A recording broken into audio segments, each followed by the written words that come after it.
안녕하세요. 김건우 목사입니다. 2월 26일 수요일 아침입니다. 2월의 마지막 주인 금주는 리딩 지저스 성경 일독 보충 주간인데요. 진도가 좀 밀려 있는 분들에게는 따라잡아서 일독을 완주하도록 돕는 주간이기도 하고, 진도를 잘 따라 읽어 오신 분들에게는 읽은 본문 중 밑줄을 그어 두었거나 묵상 노트에 기록해둔 말씀들을 다시 살피며 마음에 되새길 수 있는 주간입니다. 그러니 그저 성경 읽기를 쉬는 주간으로 생각하지 마시고 중간중간 주어지는 보충 주간을 의미 있게 잘 활용하시기 바랍니다. 1월, 2월 두 달 동안 창세기부터 여호수아까지 6권의 책을 읽었는데요. 오늘은 그중 레위기의 결론이라 말할 수 있는 레위기 26장을 묵상하고자 합니다. 레위기 26장은 단지 레위기 한 권만의 결론이 아닌 모세오경과 여호수아서까지 6권 전체의 결론이라 말해도 과언이 아닌 아주 중요한 챕터라고 저는 생각합니다. 순종함으로 받는 복과 불순종할 때 받는 저주는 신명기 27장, 28장, 30장에서 다시 반복되고요. 여호수아서 8장에서 한 번 더 반복됩니다. 하나님은 이렇게 말씀하십니다. 신명기 30장 15절 보라, 내가 오늘 생명과 복과 사망과 화를 내 앞에 두었나니. 복된 길과 저주의 길, 생명의 길과 사망의 길을 보여주신 하나님은 선택을 요구하십니다. 순종과 불순종, 이 두 갈래의 길 중에 어떤 길을 선택할 것인지 결정하라는 것이죠. 그 결정이 이스라엘의 미래를 결정할 것입니다. 때문에 레위기 26장은 너무나 중요한 본문입니다. 오늘 중으로 시간을 내서 펴서 다시 한번 읽고 마음에 잘 새기면 좋을 것 같습니다. 거룩한 삶을 위한 안내서라는 별명이 붙어 있는 레위기는 10장 1절에서 7절에 기록된 아론의 아들 나답과 아비후가 하나님이 명령하지 않으신 다른 불로 분향하다가 죽은 사건과 24장 10절에서 23절에 기록된 여호와의 이름을 모욕하여 돌에 맞아 죽은 한 이스라엘 사람 이야기를 제외한 모든 부분이 율법과 규례로 구성되어 있습니다.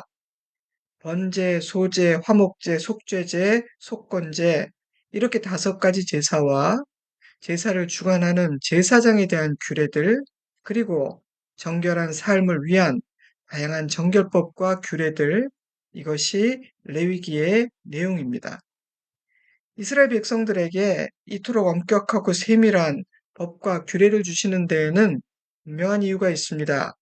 그 이유를 담고 있는 레위기 11장 45절과 19장 2절을 차례로 읽어드리겠습니다. 나는 너희의 하나님이 되려고 너희를 애굽 땅에서 인도하여 낸 여호와라. 내가 거룩하니 너희도 거룩할지어다. 너는 이스라엘 자손의 온 회중에게 말하여 이르라. 너희는 거룩하라. 이는 나 여호와 너희 하나님이 거룩함이니라. 바로 이것이 레위기가 쓰여진 이유입니다. 하나님께서 거룩하시기에 하나님은 사랑하는 당신의 백성들에게 거룩함을 요구하십니다. 그러나 이스라엘은 거룩하지 못합니다. 이런 말이 있어요. 이스라엘이 애굽에서 나오는 데는 단지 하룻밤이 걸렸지만 애굽을 이스라엘에게서 나오게 하는 데는 광야 40년도 부족했다. 무슨 말인지 이해가 되시죠? 하나님께서 구별하신 백성이기에 그들은 거룩한 백성이라고 불리고 있지만 그들의 삶은 여전히 하나님 앞에 온전하지 못합니다. 그들에게 허락된 신분과 그들의 삶이 일치하지 않는다는 말입니다. 때문에 하나님은 거룩하지 못한 그들이 거룩하신 하나님께 나올 수 있는 길을 만들어 주셨습니다. 바로 제사입니다.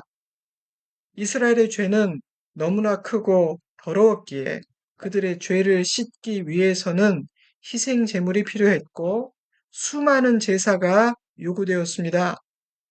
때문에 이스라엘 백성들은 희생 제물을 드리며 제사를 드릴 때마다 거룩하신 하나님과 죄인된 자신 사이에 존재하는 깊고 넓은 심연을 보았을 것입니다.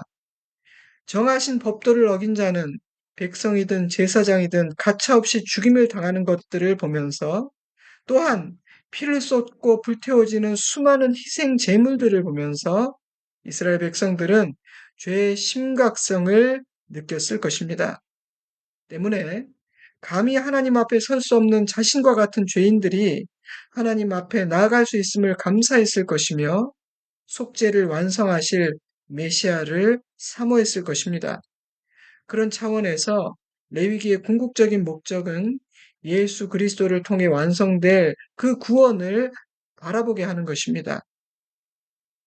또한 하나님은 거룩하신 하나님과 거룩하지 못한 하나님의 백성들 사이에 중재자를 세워 제사를 주관하게 하셨습니다. 그들이 제사장입니다. 그들은 장차 오실 진정하고 영원하신 대제사장 예수 그리스도를 예표합니다. 히브리서는 이렇게 말하죠. 히브리서 4장 14절. 그러므로 우리에게 큰 대제사장이 계시니 승천하시니 곧 하나님의 아들 예수시라. 우리가 믿는 도리를 굳게 잡을지어다.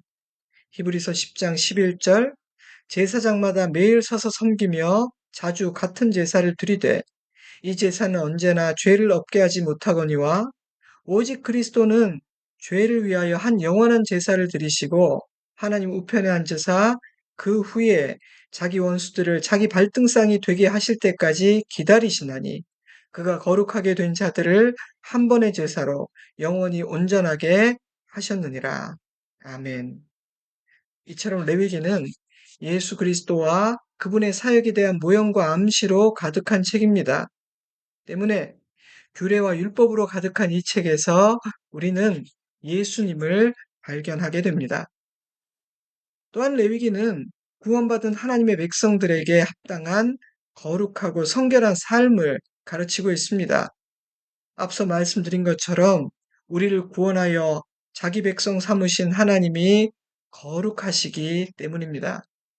때문에 하나님의 백성들에게는 순종이 요구됩니다. 하나님께서 약속하신 복은 오직 순종하는 자들에게만 주어질 수 있는 까닭입니다. 그러므로 순종을 요구하시는 이유는 복을 주시기 위함입니다. 우리를 힘들게 하기 위해 어려운 숙제를 주시는 것이 아니라 복을 주시려고 순종을 요구하신다는 말입니다. 아, 목사님, 불순종해도 그냥 복을 주시면 되지 않겠습니까? 하나님은 전능하신 주권자이시니 자기 마음대로 하시면 되는 것 아닌가요? 그럴 수 없습니다. 그건 하나님의 본질과 성품과 어긋나는 엄청난 모순이니까요. 거룩하고 순결한 하나님의 복이 더럽고 악한 그릇에 담길 수는 없습니다. 하나님을 따르지 않고 세상 욕심을 따르고 우상을 섬기는 사람이 거룩한 빛을 담을 수는 없습니다. 때문에 하나님은 죄인들의 죄를 용서하시되 독생자의 생명의 값을 지불하심으로 죄인들의 죄를 씻으신 것입니다. 그리스도의 피로 정결하게 되어야 하나님의 생명과 모든 은사와 선물들이 담길 수 있으니까요. 사랑하는 여러분, 하나님의 은혜는 그렇게 주어지는 것입니다. 거저 주어진다고 하여 결코 싸구려는 아닙니다. 때문에 하나님은 이스라엘 백성들에게 하나님 나라의 법을 가르쳐 주신 후 순종을 요구하십니다. 하나님은 사랑하는 모든 자녀들에게 복을 주고 싶으시지만 약속하신 모든 것들을 다 누리게 하고 싶으시지만 그 복은, 그 은혜는 오직 여호와의 모든 규례와 법도를 지켜 행하는 자들에게만 주어질 것입니다. 바로 그것이 레위기 26장의 내용입니다. 3절에서 13절은 순종할 때 주어질 축복이고요. 14절에서 39절은 불순종할 때 주어질 저주입니다. 그리고 이어지는 40절에서 45절은 설사 불순종하여 심판받는 중이라 할지라도 자신의 죄를 깨닫고 회개하면 하나님은 이스라엘과 맺은 언약을 기억하사 다시 은혜를 베푸시겠다는 은혜의 약속입니다. 여러분 어떤 느낌이 드십니까? 하나님은 이스라엘을 구원하기 원하시고 복주기 원하시는 것입니다. 그들이 불순종하여 하나님의 엄중한 심판받기를 결코 원하지 않으시는 것입니다. 그래서 이 단락은 심판의 저주로 끝나지 않고 회개로 인한 소망과 회복을 덧붙이시며 끝나는 것입니다. 이러한 하나님의 애절한 마음은 불순종으로 인한 심판의 말씀 가운데에도 담겨 있습니다. 하나님은요, 불순종하는 자에게 주어질 저주와 심판을 말씀하시는 가운데 이런 말씀을 주십니다. 23절, 이런 일을 당하여도 너희가 내게로 돌아오지 아니하고 내게 대항할진대. 27절, 너희가 이같이 될지라도 내게 청종하지 아니하고 내게 대항할진대. 여러분 하나님의 마음이 어떠신 것 같습니까? 불순종한 이스라엘을 심판하신 하나님의 마음은 속히 깨달아 돌아오기를 바라는 마음인 것입니다. 회개하고 돌아오기만 하면 순종하는 자에게 약속하신 그 복을 주고 싶으신 것입니다. 사랑하는 성도 여러분, 재밌는 질문 하나 드릴게요. 하나님의 백성들은 복을 받을 확률이 높을까요? 저주를 받을 확률이 높을까요? 저는 복을 받을 확률이 더 높다는 생각이 들었습니다. 저와 여러분이 잘 해낼 것이라는 확신이 있기 때문은 아닙니다. 이 말씀을 주시는 하나님의 마음과 성품을 깨달았기 때문입니다. 우리 하나님은 사랑하는 모든 자녀들에게 복을 주고 싶어 하시는 좋으신 아버지이시기 때문입니다. 그러므로 저와 여러분이 조금만 정신을 차리면 그저 순종하려는 자세와 각오를 가지기만 해도 우리 하나님은 기다렸다는 듯 복을 주려 하시는 것입니다. 아멘. 그러니 여러분, 그럼에도 불구하고 저주를 받아 망하게 된다면 누구의 책임일까요? 내 책임이지 하나님 책임이 아닌 것입니다. 사랑하는 여러분, 우리는 복을 받을 확률이 더 높은 하나님의 자녀입니다. 우리의 실력이 좋기 때문이 아닙니다. 우리 하나님의 성품 때문입니다. 우리를 향한 하나님의 사랑이 너무도 크시기 때문입니다. 아멘. 하지만 이 26장이 이렇게 끝난다는 사실도 잊어서는 안 됩니다. 26장의 마지막 구절인 46절입니다. 이것은 여호와께서 시내 산에서 자기와 이스라엘 자손 사이에 모세를 통하여 세우신 규례와 법도와 율법이니라. 저는 이 말씀을 이곳에 기록된 모든 말씀은 온전히 실행될 것이라는 말씀으로 읽었습니다. 순종하는 자에게 주어지는 축복뿐 아니라 불순종하는 자에게 임할 저주 역시 말씀하신 그대로 될 것이라는 뜻입니다. 민수기 23장 19절에는 이런 말씀이 있습니다. 하나님은 사람이 아니시니 거짓말을 하지 않으시고 인생이 아니시니 후회가 없으시도다. 어찌 그 말씀하신 바를 행하지 않으시며 하신 말씀을 실행하지 않으시랴.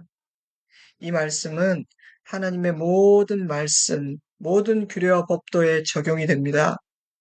레위기 26장에 기록된 축복과 저주의 약속 모두가 실현되고 성취된다는 뜻입니다. 하나님은 헛되이 말씀하지 않으십니다. 어떤 사람들은 축복의 말씀만을 아멘으로 받습니다. 하지만 여러분, 심판과 저주의 말씀 또한 아멘으로 받아야 합니다. 우리는 여호와 하나님을 두려워해야 한다는 뜻입니다. 그것이 경외심이고요. 경외하는 신앙입니다. 서두에서 말씀드린 것처럼 레위기 26장과 신명기 28장에서 31장은 같은 주제를 다루고 있는데요.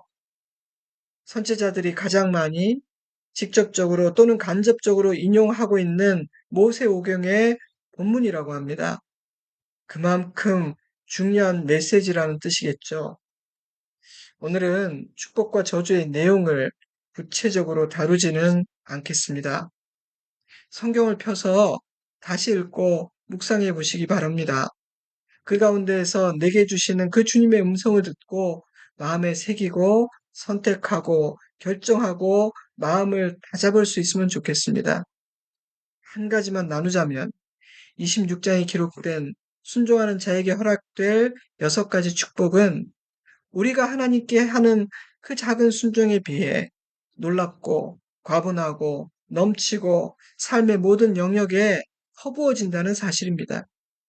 무엇보다도 마지막 6번째 복이 하나님의 영원한 임재, 우리가 하나님의 백성이 되는 복이라는 사실은 참 감동적입니다.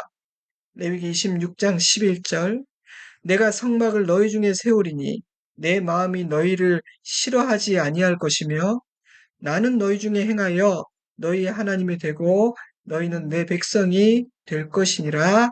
아멘. 순종하는 자에게 주어지는 가장 큰 복은 영원한 하나님의 임재요 하나님의 동행입니다.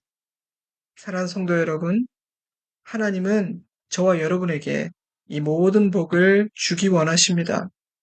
복을 주고 싶어 아주 안달이 나신 분이십니다.